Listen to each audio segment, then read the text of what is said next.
صدق الله العلي العظيم وصدق رسوله النبي الكريم ونحن على ذلك لمن الشاهدين والشاكرين والحمد لله رب العالمين.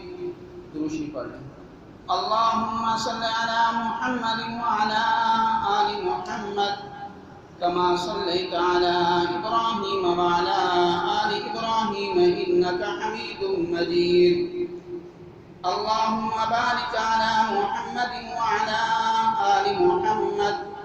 كما باركت على إبراهيم وعلى آل إبراهيم إنك حميد مجيد.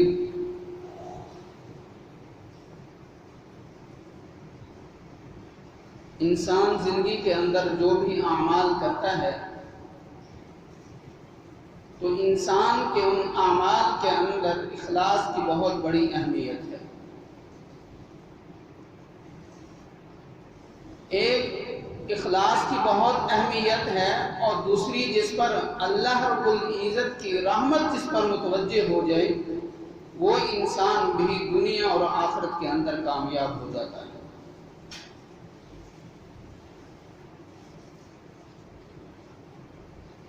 امام راضی رحمۃ اللہ علیہ ایک بہت بڑے عالم مفسر محدث گزرے ہیں. ایک دن یہ تفسیر لکھ رہے تھے تو اپنے قلم کو سیاہی کے اندر ڈبویا تو جیسے ہی سیاہی والی ڈبیا سے انہوں نے قلم باہر نکالا تو ایک مکھی ان کے قلم پر آ کر بیٹھ جاتی ہے. فوراً ہی دل کے اندر یہ خیال پیدا ہوتا ہے کہ یہ مکھی جو ہے یہ پیاسی ہے, اللہ کی ادنا مخلوق ہے, چلو یہ اپنی پیاس بجھا لے, یہ اڑ جائے گی, پھر میں اپنا کام شروع کر لوں گا. وہ مکھی اپنی پیاس بجھا کر اڑ جاتی ہے اور پھر جب ان کا انتقال ہو جاتا ہے تو پھر یہ اپنے ایک عزیز, اپنے ایک دوست کے خواب کے اندر آتے ہیں. وہ پوچھتے ہیں کہ کیا بنا؟ تو امام راضی رحمۃ اللہ علیہ فرماتے ہیں کہ جب میں اللہ کے دربار میں حاضر ہوا تو اللہ رب العزت نے مجھ سے پوچھا کہ کیا لے کر آئے ہو؟ تو میں نے کہا اے اللہ, میں نے تیرے دین کے لیے یہ کام کیا, تیرے دین کے لیے حدیث کی کتابیں لکھی, قرآن کی تفسیریں لکھی, میں نے واعظ کیے, لوگوں کو نصیحت کی. تو اللہ رب العزت نے فرمایا کہ ہمیں تمہارا کوئی عمل بھی قابل قبول نہیں ہے. تو امام راضی رحمۃ اللہ علیہ فرماتے ہیں کہ جب اللہ رب العزت نے یہ فرمایا کہ مجھے تمہارا کوئی عمل بھی قابل قبول نہیں ہے تو میں نے اس وقت یہ سمجھا کہ آج تو میرا انجام جہنمی ہوگا. تو پھر اللہ رب العزت فرماتے ہیں کہ ہاں, تمہاری ایک نیکی ایسی ہے جو ہمیں بہت بڑی پسند ہے. تو اللہ رب العزت فرماتے ہیں کہ تم کام کر رہے تھے تو تمہارے قلم پر ایک مکھی آ کر بیٹھ گئی تو تم نے صرف اس وجہ سے اس کو نہیں اڑایا کہ یہ اللہ کی ادنا مخلوق ہے, یہ بھوکی پیاسی ہے, یہ اپنی پیاس بجھا لے تو پھر میں اپنا کام شروع کروں گا. تو اللہ رب العزت نے فرمایا کہ ہمیں تمہاری یہ نیکی اتنی پسند آئی ہے کہ جاؤ, آج ہم تمہیں اس نیکی کی وجہ سے معاف فرماتے ہیں اور تمہارے لیے جنت کا اعلان کرتے ہیں. تو انسان جو بھی کام کرتا ہے تو اس کام کے اندر اخلاص ہونا چاہیے, صرف اور صرف اللہ کی رضا ہونی چاہیے, کوئی اور مقصد نہیں ہونا چاہیے, کوئی دکھلاوا نہیں ہونا چاہیے, اور اللہ کی رحمت سے نا امید بھی نہیں ہونا چاہیے. قرآن مجید کے اندر اللہ رب العزت نے خود فرما دیا قل یا عبادی الذین اسرفوا, کہ اے نبی میرے بندوں کو کہہ دو. نافرمان ہونے کے باوجود بھی اللہ ہمیں اپنا بندہ کہہ رہا ہے. اللہ اس طرح بھی کہہ سکتے تھے کہ میرے نافرمان بندوں کو کہہ دو. اللہ نے یہ کہا کہ میرے بندوں کو کہہ دو کہ میری رحمت سے نا امید نہ ہو. تو اللہ کی رحمت سے بھی نا امید نہیں ہونا چاہیے. حدیث مبارکہ کے اندر آتا ہے کہ حضور علیہ السلام نے فرمایا کہ قیامت والے دن اللہ رب العزت جو ہیں دو انسانوں کے متعلق جہنم کا اعلان فرمائیں گے. ان میں سے ایک انسان ایسا ہوگا جو جلدی کے ساتھ دوڑتا ہوا جہنم کی طرف بھاگے گا، اور ایک دوسرا انسان وہ ہوگا جو آہستہ آہستہ چلے گا، پیچھے مڑ کے دیکھے گا، پھر تھوڑا سا آگے جائے گا، پھر پیچھے مڑ کے دیکھے گا، تو اللہ رب العزت فرمائیں گے کہ رک جاؤ۔ تو جو انسان جہنم کی طرف دوڑ لگا رہا تھا تو اللہ رب العزت اس سے پوچھیں گے کہ تمہیں پتہ نہیں ہے کہ سامنے جہنم ہے، تم جہنم کی طرف دوڑ لگا رہے ہو؟ تو وہ انسان کہے گا اے اللہ، ساری زندگی میں نے آپ کی نافرمانی کی، لاپرواہیوں میں گزاری، تو آج آپ نے مجھے جہنم میں جانے کا حکم دیا ہے، تو میرے دل کے اندر یہ تمنا پیدا ہوئی کہ اگر آج میں اللہ کی فرما برداری کر لوں، اگر آج میں اللہ کے حکم کی اطاعت کر لوں، شاید اس اطاعت کی وجہ سے اللہ کی رحمت جوش میں آئے اور اللہ مجھے جہنم سے روک دے۔ تو پھر اللہ رب العزت دوسرے انسان سے مخاطب ہوتے ہیں جو تھوڑا سا چلتا ہے پھر پیچھے مڑ کر دیکھتا ہے، تو اللہ پوچھیں گے کہ تم تھوڑا سا چلتے تھے تو پھر پیچھے کیوں مڑتے تھے؟ تو وہ انسان کہے گا اے اللہ، دنیا کے اندر میں نے تیرے نیک بندوں سے سنا تھا کہ اللہ کی رحمت بہت زیادہ انسانوں پر برستی ہے،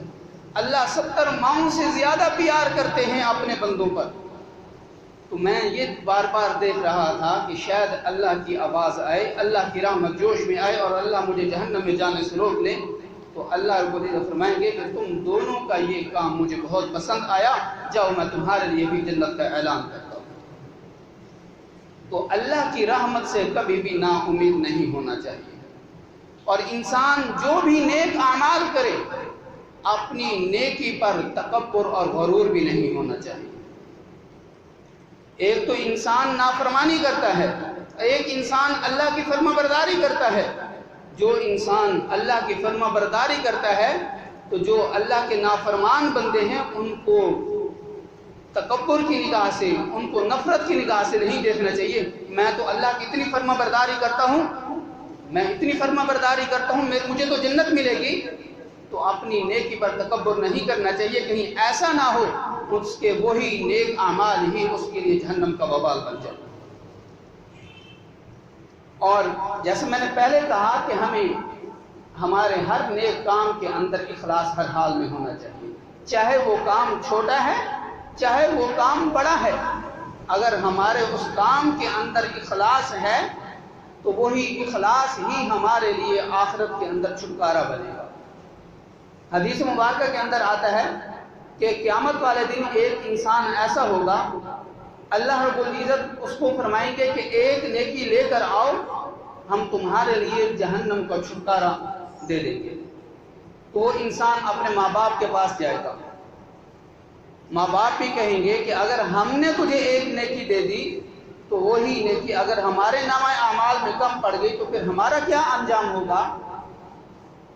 اپنے بھائیوں کے پاس جائے گا، بھائی بھی انکار کریں گے، رشتہ دار بھی انکار کریں گے۔ جب تمام لوگ، تمام اس کے جان پہچان والے، تمام دوست احباب، بہن بھائی، اولاد، بیوی، بچے، جب سب لوگ انکار کر دیں گے تو اس وقت اس کے دل سے آواز نکلے گی، ہے اب میں ہلاک ہو گیا۔ تو ایک انسان دور بیٹھا ہوا کہے گا کہ اے انسان کیا ہوا، یہ غم زدہ کیوں ہے تم؟ تو وہ کہے گا کہ اللہ کی طرف سے مجھے یہ حکم ہوا تھا کہ اگر تم ایک نیکی لے کر آ جاؤ ہم تمہارے لیے جنت کا اعلان فرما دیں گے۔ تو میں اپنے ماں باپ کے پاس گیا تو ماں باپ نے بھی مجھے نیکی دینے سے انکار کر دیا، بہن بھائیوں نے بھی مجھے نیکی دینے سے انکار کر دیا، بیوی بچوں نے بھی مجھے نیکی دینے سے انکار کر دیا، میری تمام جان پہچان والوں نے مجھے نیکی دینے سے انکار کر دیا۔ تو اس افسوس اور شرمندگی کی وجہ سے میرے دل سے یہ آواز نکلی ہے کہ آج میں ہلاک ہو گیا۔ تو وہ انسان کہے گا کہ تیرے پاس اتنی نیکی ہیں، میرے پاس تو ایک نیکی ہے، اگر میں اپنے پاس رکھوں تب بھی میں ہلاک ہوں، اگر تجھے دے دوں تب بھی میں ہلاک ہوں۔ تو وہ انسان اللہ کی بارگاہ میں حاضر ہوگا، اے اللہ مجھے ایک نیکی مل گئی ہے۔ اللہ فرمائیں گے اچھا تجھے وہ نیکی دینے والا کون ہے؟ تو وہ انسان اس انسان کو بلا کر آئے گا تو اللہ فرمائیں گے کیا تو اپنی ایک نیکی اس انسان کو دینے کے لیے تیار ہے؟ وہ کہے گا اے اللہ میں اس ایک نیکی کو اپنے پاس رکھ کر کیا کروں گا؟ اگر اپنے پاس رکھوں تب بھی میرے لیے جہنم ہے، اگر اس کو دے دوں تب بھی میرے لیے جہنم ہے۔ تو اللہ رب العزت فرمائیں گے اچھا آج تو ہم سے زیادہ سخی بننا چاہتا ہے، آج تو مجھ خدا سے زیادہ سخی بننا چاہتا ہے تو جا، میں تم دونوں کی مغفرت کا اعلان فرماتا ہوں۔ اگر آج ہم دنیا کے اندر زندگی گزارتے ہوئے اللہ کی مخلوق کے ساتھ رحم و کرم والا معاملہ کرنے والے بن جائیں، تو یہی جو دنیا کے اندر ہم اللہ کی مخلوق کے ساتھ رحم والا معاملہ کریں گے، کرم والا معاملہ کریں گے، مہربانی والا معاملہ کریں گے، کسی کی پریشانی میں ہم اس کا ساتھ دیں گے، کسی کی دکھ اور تکلیف کے اندر ہم اس کا ساتھ دیں گے، تو یہی دنیا کے اندر جو ہم نے اپنے مسلمان بھائیوں کے غم کے اندر شریک ہوئے ہیں، ہم نے ان کی دنیا کے اندر دکھوں تکلیفوں کا ہم نے ان کا ساتھ دیا ہے، ان کی پریشانیاں دور کرنے میں ہم نے ان کا ساتھ دیا ہے، تو جب ہم قیامت والے دن اللہ رب العزت کی بارگاہ میں حاضر ہوں گے تو اللہ رب العزت جب ہم سے پوچھیں گے تو ہم آگے سے یہ کہہ سکتے ہیں، اے اللہ، باقی تو اور کوئی عمل نہیں تھا، لیکن بس صرف تیری رضا کے لیے میں نے تیری مخلوق کے ساتھ یہ رحم و کرم والا معاملہ کیا تھا، تو اس وقت ہمارے لیے اللہ کی طرف سے کیا انعام ہوگا، کیا اجر ہوگا۔ بنی اسرائیل کے ایک تاجر کا واقعہ مشہور ہے کہ جب اس کی موت ہو گئی تو جب وہ اللہ رب العزت کی بارگاہ میں حاضر ہوا تو اللہ رب العزت نے پوچھا کہ تم کیا لے کر آئے؟ تو اس انسان نے کہا، اے اللہ، میرے پاس تو کچھ نہیں ہے، ساری زندگی میں نے آپ کی نافرمانی کی ہے۔ تو اللہ رب العزت فرمائے کہ اور سوچ لو، شاید تم بھول رہے ہو۔ دوبارہ بھی وہ یہی جواب دیتا ہے کہ اے اللہ، میں نے کوئی کام نہیں کیا، میں نے ساری زندگی آپ کی نافرمانی کی ہے۔ اللہ رب العزت پھر فرمائیں گے اور اچھی طرح غور کرو کہ شاید تمہیں یاد آ جائے۔ تو وہ انسان کہے گا، اے اللہ، صرف اتنی سی بات مجھے یاد ہے کہ میں نے اپنے نوکروں کو، اپنے ملازموں کو کہا ہوا تھا کہ اگر کوئی انسان تم سے چیز خرید کر جاتا ہے، اگر وہ پیسے دینے کے قابل ہے، چاہے وہ پیسے دینے کے قابل نہیں، اگر وہ نہیں دیتا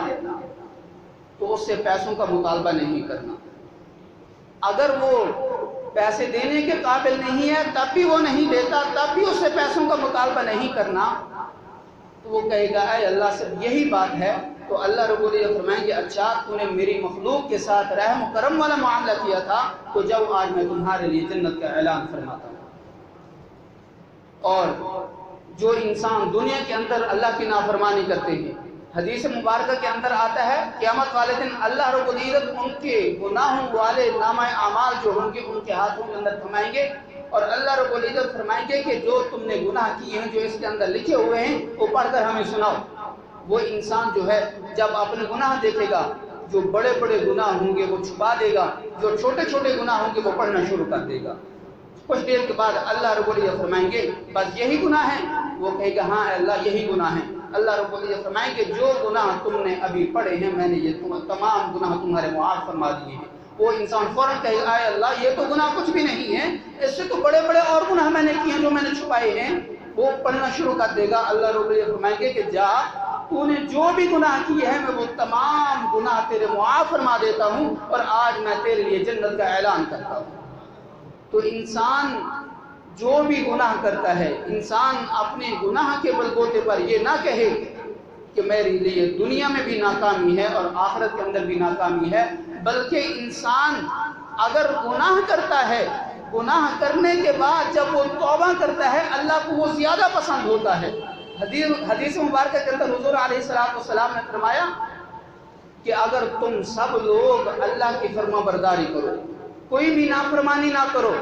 تو اللہ رب العزت تمہیں موت دے کر تمہارے لیے جنت کا اعلان فرما دے گا، اور تمہارے بعد اللہ ایسے لوگوں کو پیدا کرے گا جو اللہ کی فرما برداری بھی کریں گے اور اللہ کی نافرمانی بھی کریں گے، اور جب وہ اللہ کی نافرمانی کریں گے تو اللہ کے سامنے وہ اپنے گناہوں کی توبہ کے لیے، گناہوں کی معافی کے لیے ہاتھ پھیلائیں گے، تو اللہ ان کے گناہوں کو معاف فرما کر بھی ان کو جنت کا داخلہ عطا فرمائے گا۔ تو ہمیں اللہ کی رحمت سے نا امید نہیں ہونا چاہیے، اور ہمیں جو بھی نیک کام کرنا ہے اس کے اندر اخلاص ہونا چاہیے، اس کے اندر اللہ کی رضا مقصود ہونی چاہیے، اور اپنی نیکی پر، اپنے نیک کام پر تکبر، غرور بھی نہیں ہونا چاہیے۔ اگر کوئی انسان نافرمان ہے، نیک کام نہیں کرتا، اللہ کی نافرمانی کرتا ہے، تو اس کو نفرت کی نگاہ سے بھی نہیں دیکھنا چاہیے۔ اگر ہم کسی اور انسان کو نفرت کی نگاہ سے دیکھیں گے تو تو کاش کہیں ایسا نہ ہو جائے کہ ہم اللہ کی نگاہ سے نہ گر جائیں. ہم کسی انسان کو اپنی نگاہوں سے گرائیں گے تو کہیں ایسا نہ ہو کہ ہم اللہ کی نگاہوں سے گر جائیں. اس لیے ہم تمام انسانوں سے پیار و محبت کی نگاہ سے دیکھیں اور اپنی نیکیوں پر غرور تکبر نہ کریں، بلکہ ہم اللہ سے اور زیادہ نیک کام کرنے کی توفیق مانگیں اور اللہ سے ہم اپنے گناہوں کی معافی مانگیں. دعا ہے جو کچھ کہا ہے اللہ ہم سب کو صحیح معنی میں اس پر عمل کرنے کی توفیق عطا فرمائے.